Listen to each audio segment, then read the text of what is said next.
How does ketogenic diets, high protein diets, affect diabetes? And we're going to be talking about that today because we're told when we're getting blood sugar challenges and we want to lose weight, the first thing they're telling us is to eat less carbs. Eat less carbs. Eat less carbs. Eat less carbs. What does that mean? Lose weight. Eat less carbs. We hear it, and we've been told it over and over, but not really given a good explanation. And do you ever hear about what are the negative side effects of this style of eating? Because I can tell you, there are quite a few. And my goal for you always, what's the highest quality thing you can do for your body? Highest impact, highest benefit, and your return on investment. So it doesn't cost you an arm and a leg to actually succeed with diabetes and blood sugar control and weight loss all together.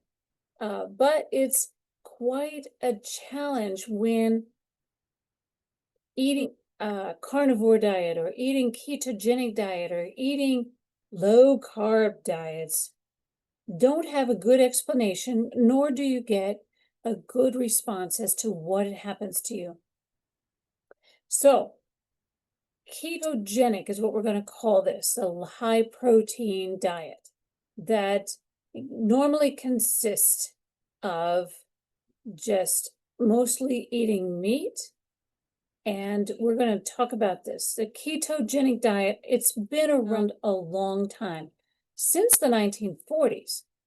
It is a high-fat, low-carb diet that aims to put the body in a state called ketosis. And ketosis means to try to get your fat cells melt, and then that creates ketone bodies or ketone cells in your blood for your brain to eat.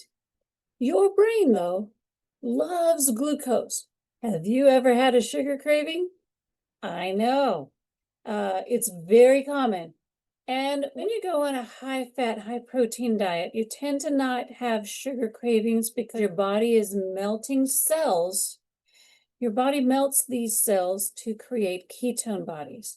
And we would wish your body would melt only the fat cells, but that's not what really happens. Your body also melts down your protein, your amino acid cells, your muscle cells. So, ketosis. Your brain loves glucose. When you skip a meal, your brain just says, I need energy. And since it loves glucose, that's where you get sugar cravings from, because it's the fastest source of energy for that brain. Glucose in the blood is regulated so that we obtain energy until it gets low, and that's when cravings begin. So if you don't eat enough, or you don't eat foods that provide enough calories for your body to function well, then your body will break down your own fat or muscle from ketones as an alternative food. So that brain will be happy, but it's not as happy. Matter of fact, you can feel a little crabby on this ketogenic lifestyle, because it's not what the brain really loves to eat. So back to that keto diet.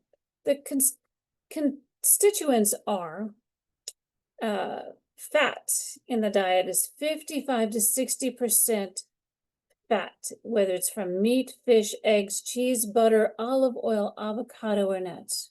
It also protein at 30 to 35% and carbs only at 5 to 10%. And it's usually broccoli, cauliflower, kale, spinach, cucumbers, super low glycemic carbs that are allowed. And then foods to avoid: bread, pasta, rice, potatoes, grains, desserts, soda, juice, corn, peas, beans, those kinds of things. Initially, one might feel lighter And it does have an impact on weight loss, but again, you lose fat cells and muscle cells, especially if you're not exercising. And some of us can't exercise, bad knees, bad shoulders, bad hips. It is really hard to get quality exercise in when you're challenged in those departments. And is dropping carbs a faulty way of thinking? What is burned in ketosis? Burning fat makes ketones, it's the ideal, but burning your muscle cells making ketones is definitely not. And this occurs when you are not consuming enough protein or is not actually stimulated by exercise. Your muscles need some stimulation. You also need to move to get your blood flowing, to get oxygen to your brain, to get oxygen to everything that you want to live. And it helps to clean out your liver and your pancreas, which is your major cells, your major organs for dealing with blood glucose control. So some research indicates that the ketogenic diet can reduce muscle protein synthesis as well. So that means when you burn cells, whether it's fat or your muscle, you need to regenerate cells. We don't want to regenerate too much fat, but we do need to have some fat for stored energy as a buffer for your heart. Your heart is constantly moving, and even when you're sleeping. And we need that energy to be dispersed throughout the night until we eat again. We need some carbs in our diet. But the research indicates that reduced muscle protein synthesis, your ability to make new muscle, to regenerate your muscle, and it may activate actually the breakdown of protein and your muscle cells. And this is even more pronounced when not stimulated by strength training. And since the body has no reason to preserve muscle, it'll just let it go. It'll release it. So if you're not exercising when you're on a ketogenic diet, you're losing more and more muscle mass. And with the medications that are being added now for weight loss, muscle mass loss is huge. And we even have a machine in the office now to help stimulate more and more muscle cells to regenerate, even for those who can't exercise well because of knees, hips, and ankles. But having less muscle cells, think about this, less muscle means you have less strength. And the major storage and utilization of blood sugar is muscle. So if you gain muscle cells, you reduce your overall glucose control problems.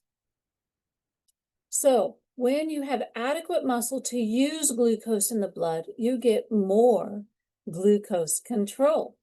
Let's look at another reason for faulty thinking in the ketogenic diet, especially for long-term use. Diabetics mostly die from diabetes?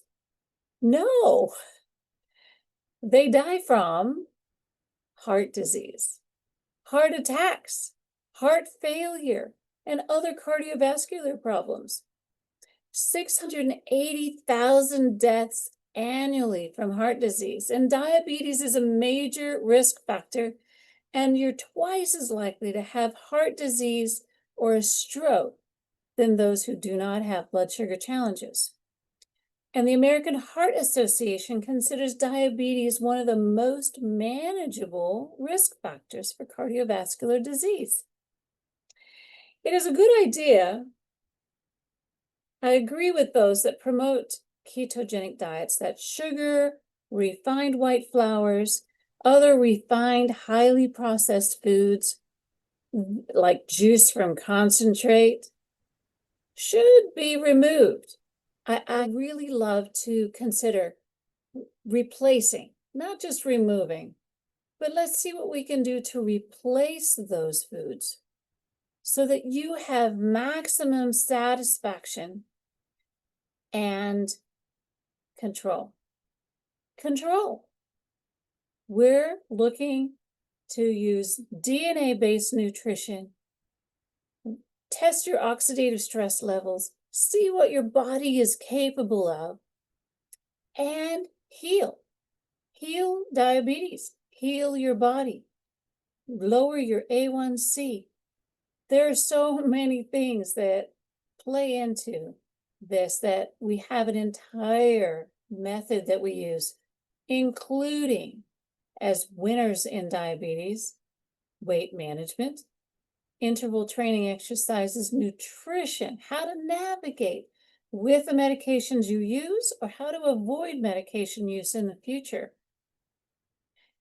Emotional stresses that cause us to choose emotional eating, and even lowering cravings, lowering deficiencies in magnesium and calcium and other things that also help with appetite control, and making SMART goals, getting good rest.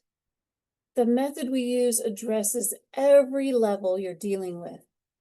And the ketogenic diet actually adds more problems to your list and makes it harder to be off of medications for blood sugar control, because the foods that are recommended in a ketogenic style of eating, high fat, high protein diets, tend to damage the organs that we're trying to fix.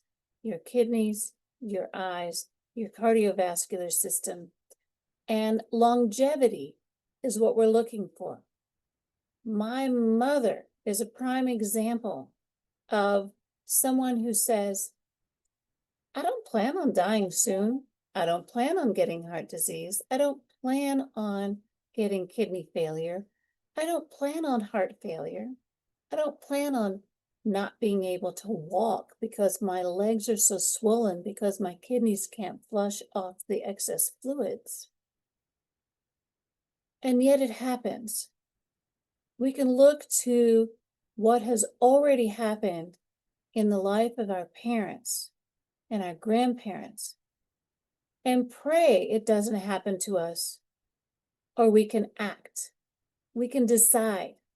We can just choose to get in a method, a plan that's going to help not only stop diabetes in its tracks, lower your A1C, but give you the tools that you can master, that it's not going to be a thought process down the road. You're actually going to know, and all of a sudden when you feel good, and I'll tell you, when you feel good, it is easy to choose to stay on track. It's easy to choose to stay on the plan that your body, your DNA, what it needs to survive well, to live well. You could be that person who's 95, healthy, driving your own car still, walking, able to do more than the 60-year-olds you're helping to get to their appointments because they can't drive anymore. We can do this. There is a link you can call, you can connect, you can join our group on Facebook, Balancing Blood Sugar Simply Like Winners. I am excited to meet you, see what we can do together. Have an amazing day.